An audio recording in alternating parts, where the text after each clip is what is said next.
எல்லாரும் என்ன சொல்றாங்கன்னா அந்த அளவுக்கு படம் வந்து ஓடலை.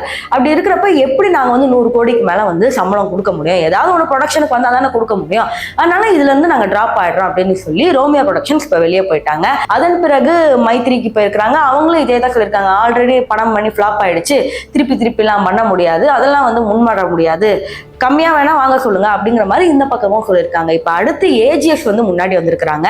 இவங்க என்ன சொல்றாங்கன்னா அவர் கேட்கிற மாதிரி 200 கோடி 185 கோடி எல்லாம் வந்து கொடுக்க முடியாது, வேணும்னா 80ல இருந்து 90 கோடி கொடுக்கணும், அதுக்கு வேணா முடிச்சு கொடுக்க சொல்லுங்க படத்தை அப்படிங்கிற மாதிரி இங்க ஒரு டாக்ஸ் வந்து போயிட்டு இருக்கு. இப்ப இப்படி போயிட்டு இருக்கிறனால ஒரு போஸ்ட் இன்ஸ்டாகிராம்ல இது மாதிரி சுத்திட்டு இருக்கிறப்ப எல்லாரும் கீழே என்ன கமெண்ட் பண்ணாங்கன்னா, இந்த மாதிரி அனில் விஜயோட ஃபேன்ஸ் தான் வந்து இந்த மாதிரிலாம் பண்ணுவாங்க, அதெல்லாம் ஒண்ணும் இல்லை அப்படின்னு கமெண்ட் போடுறாங்க. இன்னும் ஒரு சில பேர் என்ன போட்டாங்கன்னா, இது வரைக்கும் விஜய் இருந்தனால விஜய்க்கு போட்டின்னு சொல்லி அஜித்தை வந்து பெரிய ஆள் ஆக்கிட்டீங்க, இப்ப அஜித்தோட படம் தனியா நிக்குதுன்னு யாருமே முன் வர மாட்டாங்க போல அப்படிங்கிற மாதிரி ஒரு சில ஹேட்டர்ஸும் வந்து கமெண்ட் பண்ணிட்டு தான் இருக்காங்க.